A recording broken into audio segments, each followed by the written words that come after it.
7 consecutive wins, 21 goals scored in that time. Are you seeing this team grow in front of your very eyes over the last month or so? Well, we're improving, and that's the main thing in football actually. But that's what we've been striving for since the beginning of pre-season. So the really pleasing thing is to see really good signs in those 7 wins. Lots of things that we like, lots of things we also know we can keep improving on. But it's nice. I don't want to get carried away. Football will always bite you if you do. But at the moment, with the improvement that we're getting, that should actually encourage us to keep working and look for more. Are you having to manage sort of those higher expectations perhaps earlier than you maybe expected? I don't know. I kind of did expect them anyway because of the nature of Chelsea and managing this club. You know, people do expect transfer ban or no transfer ban, etc. So I don't mind that. I'm used to it as a player. It's positive at the minute. I'd rather be managing expectations in this way than flip it around. So I'm pretty happy. I try not to listen too much talk that goes too far ahead about where we might end up or what might be in the future. The minute we do that, we'll have a problem. So it's just nice that we're working recently in a really good direction. How much have you spoken to the players this week about what happened on the opening day of the season? Has that been a factor in coming up against the same opponents in the League Cup tomorrow? No, I've said nothing about that. It feels like a million miles away and gone. You know, I'm not disregarding it. When you play against a top team like Manchester United with top players, they can hurt you in moments, and they did it to us 4 times in a game that we performed pretty well in. So I don't think the context of that is going to be hugely relevant tomorrow night. You spoke recently about how much of a soft spot you have for the League Cup. Is this the ideal trophy to target this season for maybe this group of players? Can you draw any comparisons to your time as a player with Chelsea and that first League Cup trophy? I will target them all. I know what you're saying. It's one that comes at the earliest in the year. You find yourself very quickly, potentially, in the quarterfinals if we win. So yeah, we'll target them all and certainly give it a professional approach where we want to win every game and know that we're up against a top opponent tomorrow. So yeah, we'll give it the same focus as we gave Ajax last week, and we'll give Ajax next week. You know, every game must be, as a Chelsea player, something that you give absolutely everything to try and win. Off the back of the fantastic win against Burnley, what have you said to Callum Hudson-Odoi just after the yellow card and the subsequent Sean Dyche comment? Nothing. I said nothing to I didn't feel the need to. I asked him on the day of the game, straight afterwards, after my press, what happened. He said he got a touch. Clearly, when you see it back from behind, he gets a hand on his back. I know it's light. I'm not saying it's a definite penalty, but it's not a dive. I'm not sure if Sean maybe had watched it back and all the angles when he spoke, because it wasn't a dive as such.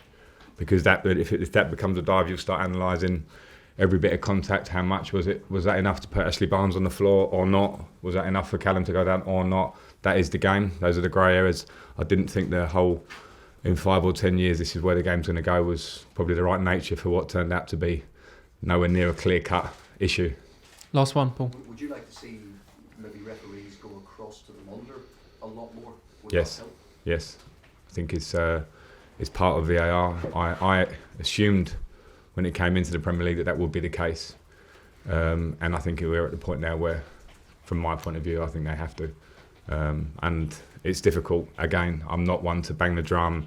It's not easy. Even with VAR, there is an element of the human involved, because they're the ones that are checking it, and it's slightly opinionated. I think at the weekend we saw it flip slightly the other way from what it had been already, with some decisions being changed, and hopefully we find the right middle ground as soon as possible. And I think seeing the monitor on the side of the pitch is a way forward.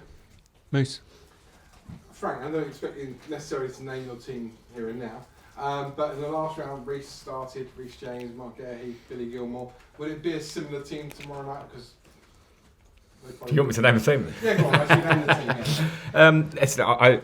I have to be aware. I got asked a bit after Burnley about the fact that we haven't changed that much. That's my prerogative, and I think the team's going pretty well.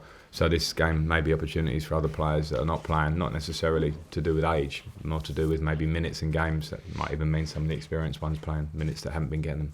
Is Kante fit? Yeah. No. Okay, I'm really good. No. Good. The trajectory of both clubs since the opening day. I mean, you've gone way up, and obviously on this unbeaten run. United have really been stuttering. Is that fair? I don't want to talk about United too much. The points on the table does speak and our points total since that first game has been nice. We always want more, but it's been pretty nice, and it's not worth focusing on Manchester United, other than the fact to say that they're a team full of top players. You know, when you think of what they recruited in the summer, 3 very good signings for big money. Already players at the club that are good players, and it can be difficult for any of us, Manchester United, Chelsea, Tottenham, Arsenal, everyone's talking about it, that this is the Premier League, and I don't think we should focus on this in only the period of 10 games. As much as people shouldn't get too excited about what we're doing, people shouldn't be too critical, I think, of other clubs as well. And in terms of the League Cup, you've already spoken about your affection for the competition. You did win it with Jose. This group of players, we always talk about the young players, and there could be 6 or 7 in the England squad next summer at the Euros. You've brought so many through. But if they were to go on and lift silverware in this competition, that would be an incredible achievement, wouldn't it? Yeah, I think it would. It always will be when you think that Chelsea got to the final last year and were beaten by Manchester City, and we all know how good they are. So it shows you the difficulty of this competition and the prestige that should go with it. A day at Wembley for the fans is never. I never take that lightly, and we shouldn't do. So for the whole squad, not just the young boys. I think it's a competition we value. I valued it as a player, as I said before, and we'll give it our all. Martin. Thanks. Hi Frank. Fine. Just a simple one, really touching on what Moose started with. I mean, this is Manchester United. You wanted to play all the time. You didn't like being rotated for these kind of competitions. Is it going to be an awkward decision to how you're going to work out who should play and who shouldn't? Because you could almost look at it as a standalone game and a progression into a quarter-final. In your short managerial time, will it be one of the more awkward things you've got to do? Yeah, I suppose it's something, you're right, I did want to play every game, and the beauty of experience maybe and sitting on this side is that you just do see it slightly differently. You try to think about the bigger picture. I think the demands, even more in the modern day, are more on the players.